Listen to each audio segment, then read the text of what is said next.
The movie begins with a man named Vic returning home on his bicycle. Sitting on the upstairs of the house, his wife, Melinda, watches him with a curious expression. He tries to find out what happened, but she brushes him off, insisting it's nothing. Soon after, their young daughter appears, absorbed in her favorite song, only to be scolded irritably by her mother and command her to stop the music she is singing. Meanwhile, Vic heads into another room where Melinda asks for his opinion on which dress she should wear. Melinda asks Vic to take out her black shoes, and he complies willingly, highlighting his eagerness to follow her requests. Then she tells him she loves him, but he chooses to sidestep the comment and change the topic. Later, the couple then attends a party, mingling with friends and enjoying the moment. At the event, Melinda notices an old friend, Joel, from a distance, and she quickly strikes up a conversation with him. Vic watches closely as the interaction unfolds. Afterward, Melinda leads Joel to a private spot where they begin kissing. Melinda is fully aware that Vic is watching.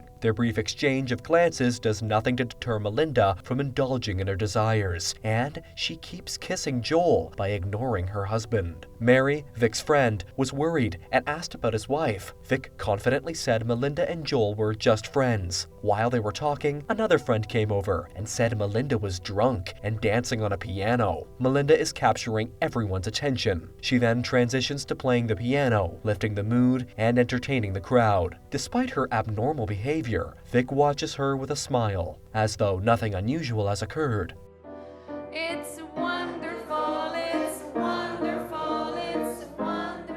Later that evening, Joel approaches Vic and thanks him for allowing him to spend time with Melinda. In response, Vic cryptically mentions a man named Martin McRae, who is a friend of Melinda, recently went missing. Vic vents that he was responsible for Martin's disappearance and warns Joel of the consequences if he continues down the same path. Although Joel initially laughs it off as a joke, Vic's serious tone makes his message clear, prompting Joel to leave immediately. Melinda becomes irritated with Vic's behavior towards her friend and shows her displeasure because of what she did earlier, but he never shows his emotion. Later that night, while Vic is having a conversation with their babysitter, Melinda walks into the kitchen, shirtless, an act that clearly bothers Vic. He tries to send her away, which only frustrates her further, and she storms off. As Vic helps Melinda change her clothes, he remarks on how smart she is. However, she responds with visible hesitation, revealing her lack of trust in him. Becoming emotional, she admits that while Joel might be dumb, he allows her to embrace and enjoy her true self, accepting her as she is. After this vulnerable moment, Melinda asks Vic to close the door behind him as he leaves the room. The next morning, Vic helps his daughter to approach her to the school. Meanwhile, Vic meets with his friends and learns the story of Martin McRae, with everyone aware of how he threatened Joel. His friends also express their view that Melinda's behavior is toxic, given how openly she flaunts her antics in front of him.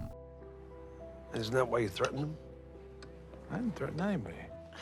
At home, Melinda hears about the incident and she gets into a rough conversation with Vic, then insists Vic apologize to Joel. She even invites Joel over for dinner on Friday. When the day arrives, Joel knocks on the door, only to be greeted by Vic, who jokingly claims Melinda isn't home. Once inside, Vic mentions they'll be having seafood, but Joel reveals he's allergic to it, a fact Melinda was well aware of, but deliberately failed to share with Vic. As dinner begins, Vic prepares a grilled cheese sandwich for Joel instead, while Melinda, seemingly intent on provoking Vic, takes part in the meal with a smug attitude. The tension at the table is palpable, with her actions clearly designed to annoy her husband further. You don't have to be rude. I'm not being rude. I made lobster bisque.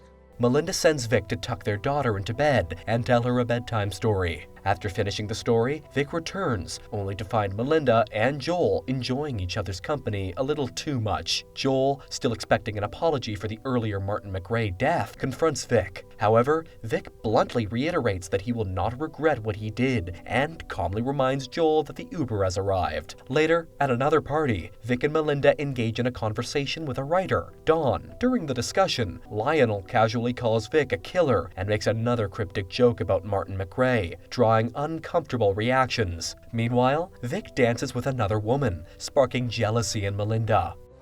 Oh, he done gave her a dip. Oh, boy, oh, damn. her insecurity surfaces as she compares herself to the other woman. In an attempt to regain control, Melinda later tries to distract Vic with flirtatious advances while he is driving, escalating the tension between them. While Vic and Melinda watch their daughter play, he receives a call from his bank regarding a transaction from Melinda's account. He learns she transferred $3,000 to a pianist. Intrigued and suspicious, Vic investigates the recipient and discovers he's a highly skilled and attractive musician. During his search, Vic catches Melinda openly flirting with the pianist.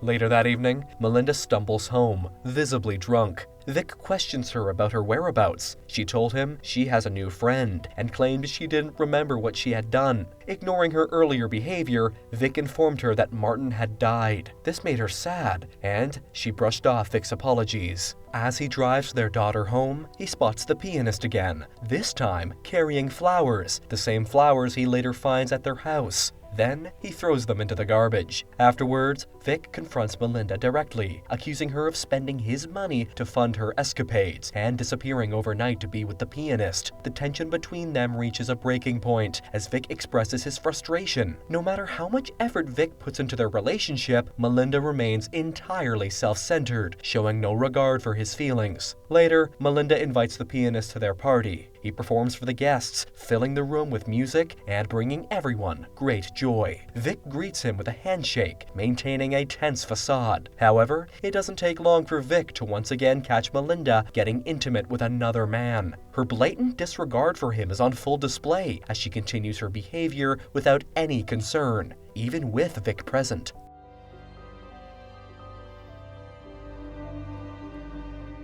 As the weather turns and rain begins to fall, the guests move inside and the party continues. Despite the growing strain in their relationship, Melinda's carefree attitude remains unchanged, leaving Vic silently stewing amidst the festivities. The party takes a dark turn when Melinda notices the pianist is missing. Concerned, she searches for him and discovers his lifeless body in the pool. Her screams draw everyone outside, and they frantically attempt to rescue and revive him, but their efforts fail.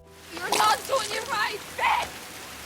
God damn it, you're not even trying! When the police arrive to investigate, Melinda wastes no time accusing Vic as the killer. The authorities question him, but they find no solid evidence to link him to the crime. Later, during a private conversation, Vic pointedly asks Melinda if she's afraid of him. Calmly, she replies that she isn't, adding that she believes he ended the pianist's life because of her actions. While riding his bicycle, Vic's mind begins to spiral as he imagines Melinda with another man, accompanied by haunting flashbacks of violence and thoughts of taking the man's life.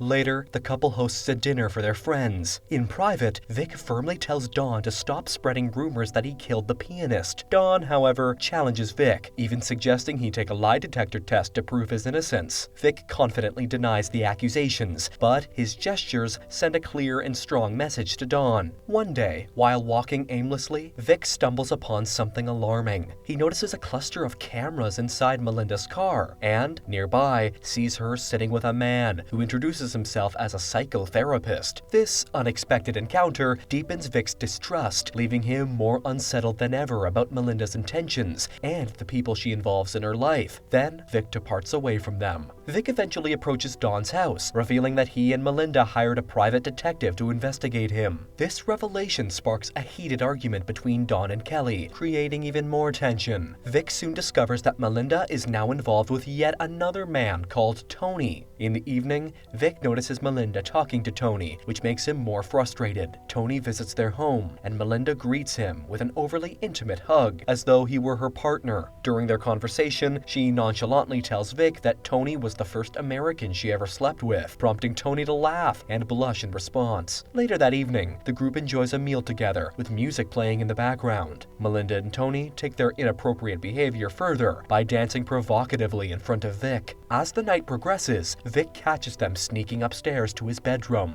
Peeking in, he sees Melinda indulging in her usual antics. Their eyes meet briefly, but the tension remains unspoken, leaving Vic to stew in his quiet frustration. A few days later, Vic approaches Tony, claiming that Melinda wants to meet him. He convinces Tony to get into his Jeep and drives him far out of the city. Along the way, Vic casually probes Tony with questions about his relationship with Melinda and his dating history, masking his true intentions. Once they step out of the car, Vic suddenly picks up a heavy rock and strikes Tony with it, ending his life swiftly. Without hesitation, he places another large rock on Tony's body and submerges it in the water to ensure it remains hidden. After the act, Vic returns home with an unsettling sense of satisfaction, his demeanor calm and collected, as if nothing unusual had occurred. I'm sorry. I'm sorry. The next day, Vic and Melinda plan a picnic at the same remote location where Vic had disposed of Tony's body. During their outing, Vic notices with growing panic that Tony's body had surfaced and is floating on the river. That night, Vic sleeps with Melinda and they have an intimate time. The next day, determined to cover his tracks, Vic returns to the river to correct his mistake and ensure Tony's body remains hidden. Meanwhile, back at home, Melinda stumbles upon Tony's wallet in Vic's workplace, a discovery that raises her suspicions. While Vic is struggling to submerge Tony's body deeper into the water, Don unexpectedly shows up and questions what Vic is doing. As they talk, the man catches sight of a hand emerging from the river. Panicked, he turns and starts running away. Vic quickly hops on his bicycle and chases after him, determined to prevent Don from spreading what he saw. Unexpectedly, Don tragically gets into an accident. With the threat neutralized, Vic returns home. At the end, Melinda has found Tony's ID, and instead of informing police, she tosses it into the fire silently, choosing to protect Vic and keep his secret. Don't forget to like this video and subscribe to our channel. Thanks for watching.